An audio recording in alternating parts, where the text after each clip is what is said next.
ഒരു സുപ്രഭാതത്തിൽ എല്ലാം കൈവിട്ടുപോയി നജാത്തിന്. നജാത്ത് എന്ന പ്രസ്ഥാനത്തിന്റെ നിലനിൽപ്പ് തന്നെ അപകടത്തിലായ സമയം. അവിടെ നിന്ന് ചില ഉറച്ച തീരുമാനങ്ങളോടുകൂടി അവർ തിരികെ വന്നു. ഫിനിക്സ് പക്ഷികൾ ഉയർത്തെഴുന്നേറ്റതുപോലെ കേരളക്കരയാകെ നജാത്ത് എന്ന പ്രസ്ഥാനം പിടിച്ചുകുലുക്കിയ വർഷം. പല കാഴ്ചപ്പാടുകളും ട്രെൻഡുകളും മാറ്റിമറിച്ച ഒരു അഡാർ അവതാരത്തിന്റെ വരവ്. അതെ, അവൻ തന്നെ, ദ റൊമാൻസ് മേക്കർ. മറ്റുള്ളവർക്ക് അവനൊരു അത്ഭുതമായിരുന്നു.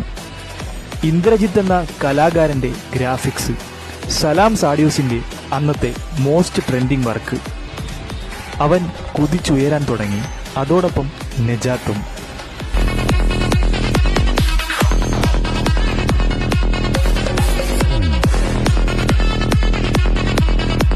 ഒരു സുപ്രഭാതത്തിൽ എല്ലാം കൈവിട്ടുപോയി നജാത്തിന്.